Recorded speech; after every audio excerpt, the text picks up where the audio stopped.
Welcome back, or welcome if you're just joining us. This is the France 24 debate, Sunday evening. Local elections in France turned into a national referendum, with the left losing historic seats in many parts in those local elections. Well, the fallout has come with the Prime Minister tendering his resignation at the top of the hour. President François Hollande will address the nation. The Interior Minister, Manuel Valls, expected to get the nod. John GAFFNEY, before the break, you were saying how if it is indeed this law and order man who is the next Prime Minister of France, he'll have a mandate. Yes, he'll have a mandate, and he's got to do something, and he's got to do it fast. And he has public opinion behind him for the moment. And my feeling is, because, I mean, even around this table and generally speaking, there is a sense that nothing can be done, that in fact, you know, there are real problems that are insurmountable.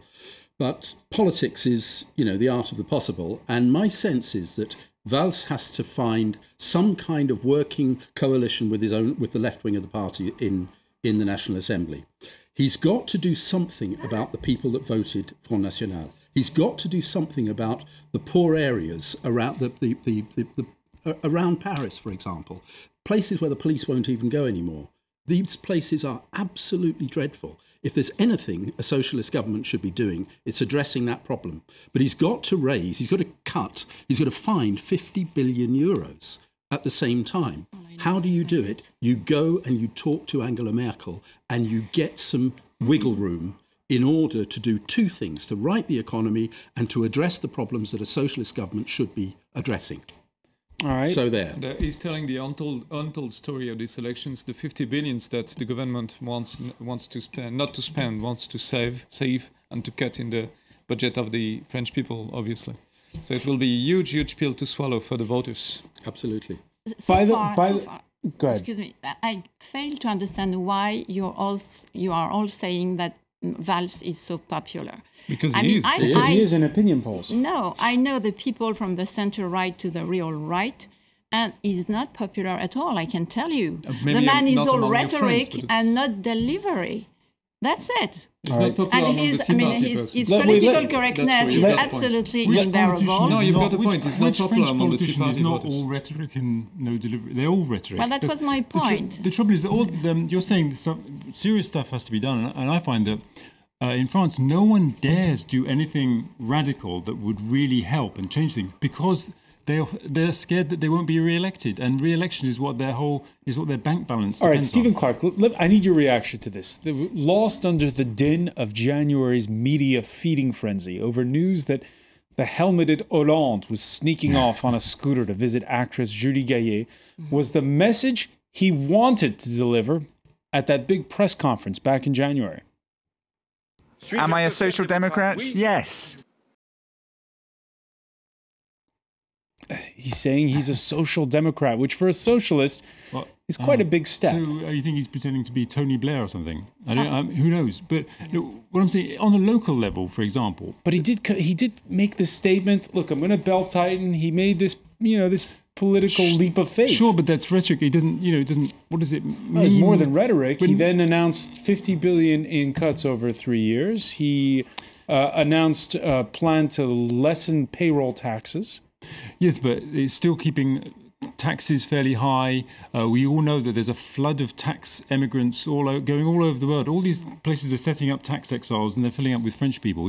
There's still great unrest in France, and the trouble is, no one will do anything radical on the.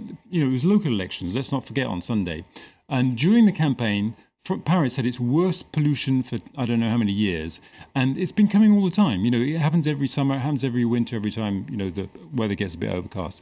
No one does anything.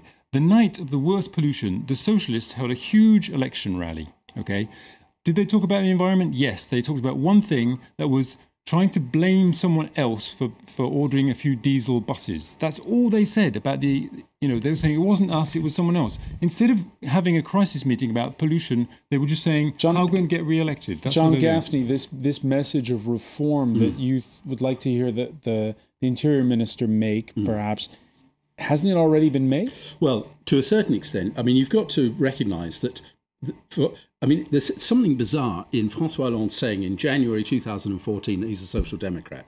I mean, the French Socialist Party has been social democrat for, since its beginning. There have been moments where it kind of 1981 to 1983 and so on. But generally speaking, if you look at the SFIO and the Socialist Party that follows, this is a social democratic party. I mean, it's almost like a playground debate. Are you a socialist or are you a social democrat? Come on. I mean, let's talk about serious politics. That's what they should be talking about. The reform is still not gaining traction. My one hesitation, where I may in fact be in agreement with Evelyne, my hesitation is whether Valls can do it, because I've been kind of bothered. I actually found that Valls' obsession with the Front National, I mean, it's as Minister of the Interior, was completely was unnecessary. This is not something. He did it to send some signals to his left and to leften his image, so to speak. He had to do it. The publicity he gave to Dieudonné for more than 1 month was absolutely reviling. No, he did publicity for himself. He wanted to appear as the knight fighting against Dieudonné, and that's what Dieudonné, he did. that comedian who made this gesture deemed anti-Semitic. And when you look at the polls, that's the moment he raised to 79% among the leftist voters, which didn't happen before. It was never happening before. But Dieudonné and Le Front National are things that he should not be doing this. If he wants something done, he should be getting somebody else to do it. He can insult the immigrants and saying that we have too much of them. The problem is he loses all the people like Evelyne who might think he was okay. I mean, you've got, as a Minister of the Interior, you can't do the things that he was doing, and that kind of makes me slightly worry about him. He basically is François Hollande's joker, but, somebody's got to tell him that these kinds of coup of that. I mean, it's interesting that his popularity is beginning to fall. That's the very base of his policy, of his attitude, of his whole career. He has always been doing that. And Sarkozy did the same thing. You hit on the right, and then you hit on the left, and then you keep the two ends playing at the same time. That's really but in a sense, what as Stephen politics is says, about now. I think it's time for something else. And I think that Valls could probably deliver it. But it really means a sea change in the way. A sea change is happening at the local level. We've seen it. No local elections will be as they've been for the last 50 years. It's over. It's a new kind of politics that's emerging. There will be transparency. People will be. There's no more clientelism. There's no more kind of, you vote for me and your association will sort that out. It's finished. It'll be about. That's why the National Front have to watch out. I mean, because local elections will become more straightforward. They'll become less backroom deals and so on. But that's a real change, and it's a very good change. Sorry, that's a good thing. That's the reason why I'm so pessimistic about Valls. I think that it's not just his personality. It's the fact that these elections, although they are good news, because locally there were some good facts and some return to sanity from many people. That's good. But there is Paris and a few other elements that should damper our enthusiasm. And the first of them, I think, is that these elections, just like the others, don't change anything. All three parties, I mean, the two main parties, UMPS, false right and true left, that's the wording of the National Front. They put it. No, that's also what I say, and I'm not National Front. I mean, false right and true left, they never get it. They have the results and they draw the wrong conclusion. The left's conclusion, reshuffling the cabinet, and also thinking that perhaps Hollande did not do enough for his base, so he has to double down on leftist politics. The right's answer to the election, we were right, etc., etc. The establishment, the elites, never get it, and they think that they are best, and that they know better than us what's good for us. And this is terrible, and this is the tragedy of this country. Third and last thing, the Front National is neither extremist, nor is it a right-wing party. My God, Marine Le Pen is more on the left than some socialists on economic issues, and that's terrible. And speaking of economy, since it's Steve's concern, the enviro crowd, which is so popular with this government, and which is, by the way, leftist just as well, is here to stay. And those people ban any form of hydraulic fracking. And I think it's criminal to deprive our country of our resources, which could solve the debt problem, the deficits and so on, and so many of our problems. All right, so among other things, a lot of things of what you just said there. Absolutely. One of them, and this is an important one, Stephen Clark making the point earlier about how the National Front vote was a protest vote against mainstream traditional parties. It is. That's not the case. Is it a far-right party, as its leader claims it's not, Philippe? Yes, it's technically a far-right party, but what you say was partly right, because you can see that they are more advanced than the UMP, for instance, on some social policies. They are trying to do their own mix of things, with things from the left and things from the right. But they are still on the right. They still live themselves, think themselves as people on the right. And what I expect is an alliance between the UMP and the Front National. I don't see how it couldn't come in the next years, as it did in Italy or in other countries. I mean, obviously, they have to join forces in order to stabilize the right and to have a clear leadership. Right, if they don't do it... Yeah. On that point, the National Front now holds city halls in 11 mid-sized cities, 12 if you count one of the districts of Marseille. Most of those cities in the south, a stepping stone for the far right's next target, the vote for the European Parliament in less than 8 weeks. Europe at the heart of Marine Le Pen's message when the polls closed Sunday evening. I don't think the reshuffle will change anything if policy doesn't change. And I think policy won't change because the truth is it's the Brussels roadmap. It's not François Hollande who decides, not any more than it was Nicolas Sarkozy who did. Brussels decrees that we have to put into place an austerity policy at all costs, like in Greece, Spain or in Italy. And that's what François Hollande is doing right now. How much traction will she get? I don't know, but it just reminds me in the UK, there's UKIP, the sort of UK Independence Party. They're much the same thing. It's if people don't like what's going on, they vote for UKIP because they represent something. UKIP are just sort of anti-Europe, and it's a sort of reflex vote, knee-jerk reaction. They are also libertarian, most of them. Well, which Marine Le Pen is not. Okay, but Marine Le Pen, I'm not sure how many people who actually voted for her read through the programme. That's their manifesto. That's not an insult to the people who voted. I think most of the people who voted, it was like a cry for help. The first town where they got... Hang on a minute. The first town... where the people wanted to do something active rather than just stay at home. Like in Hénin and Beaumont, the first town they got, apparently only 4% of the population there has gone beyond secondary education. These are people who are just left on the dump, and they were saying, look, we're fed up with you lot, left and right, we want something different. And so they voted for someone different. Whether this person is going to deliver anything, who knows? But it was just someone different. This guy, Steve Brewer, has been campaigning for 20 years. I mean, he did a job that any politician should have done. I mean, it's only... They are not voting for the Front National because they are angry. They are voting for the Front National because they believe in it. That's a tragedy. Some of them are just angry, No, that's not true. We say that to feel comfortable about ourselves or about France. That's not true. John Gaffney, that Rust Belt town in the north of France. That's a matter of fact. I know it, and it's a bit sad, a bit of a sad place, and I can understand why there is a sense of not just anger but almost despair. We've got to also recognise that that town was the site of a massive corruption scandal of the French Socialist Party, and therefore which held City Hall. Hey, I mean, and it's true that the National Front, in a sense, the National Front, people who vote for it, they vote it for all the reasons that we've given. It is a protest vote. There are people who really think that this is the way forward, and so on. Nevertheless, we shouldn't overemphasize the role and significance of the National Front. They have been kind of sort of setting the agenda. But if you actually look at how they have, I mean, what we haven't talked about in this debate so far, which is crucial, is the mainstream right. And the UMP did actually, to their own surprise, have a major victory. But it's a false one.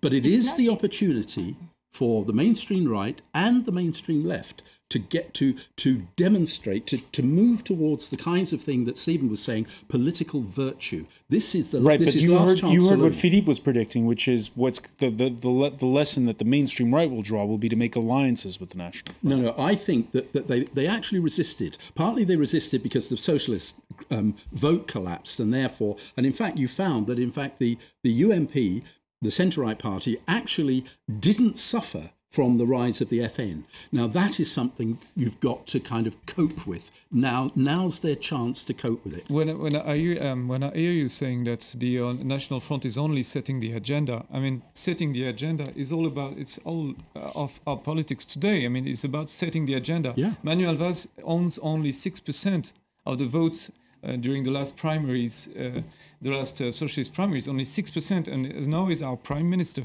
because he's setting the agenda, the media agenda. Yes. He's doing the job. I mean, the National Front is doing it too. And the truth is, apart from the Tea Party, who is doing it a bit too, there is nobody able to do it better than Manuel Valls on the National Front. Right. Nobody sets the agenda. What an admission, and François saying Hollande doesn't know how to that do it. government is following the press orders. That's not the incredible press for you to orders, say that's- this. Well, but you just said it. He's following you the just best said that- it. no. You said it twice. Yeah, well, the Cheney press is wants- there. The press is there, and you've got, and politics Yes, is but about. I will quote does the I will quote government somebody listen you to the like. polls or to the media? That it shouldn't. It should listen to everybody, everything, and Especially the people first, I think. But to a certain extent, I mean, my sense is that this kind of thing about political virtue and so on, if Hollande, when he had been elected, had not cared about being re-elected, he would have been re-elected. That is to say, he had enormous power. They had the Senate, they had the towns, they had everything. basically. And he's got referendums. Yeah. He could have done whatever he wanted. The gay marriage, we should have done it in 2 months. It would have been in the UK we did it in one less afternoon, and you've got the same kinds of problems. On the gay marriage thing, I mean, I know, I'm actually, Evelyne, it was I'm not not the gay on your marriage side that on troubled this. people. Nevertheless, it was the adoption and the, but what François Hollande and what the government failed to do was to recognise that there are people like Evelyne and hundreds of thousands of people like her who think the things they do. Yeah, because and if you're the president, you have to respect that. And they didn't. It was a kind of, here we go. I don't agree with you there. I think they did recognise that there was opposition, and they drew it out for a long time so there would be more opposition, because then you create conflict. That means people on the left went further left and people on the right went further right, and that keeps the whole political balance going. Okay, I mean, they drew it out for so long. They recognize the defeat, they concede the defeat, but they draw the wrong conclusions. They go on the same schemes, absolutely, and the same utopias. That's it. They don't get it, really. They refuse to analyze the people's motivation. Both sides do it. Both sides. False right and true left. Both sides. In terms of utopias and... Sorry. Go ahead. Can I just very briefly say, I mean, one thing that may be a problem down the line is that one of the things that the left have failed to do utterly is understand the nature of their own republic. Understand the nature of the presidency. Yeah, exactly. Now, that brings us to one comment made for us on Twitter by the Adalbert, saying Valls has no strategy in mind except communication, which brings us to wonder a little bit about his boss, the president. And who's Valls' boss? Does he have a boss? I mean, he has been announcing his nomination all alone. I mean, it's not looking like he has a boss.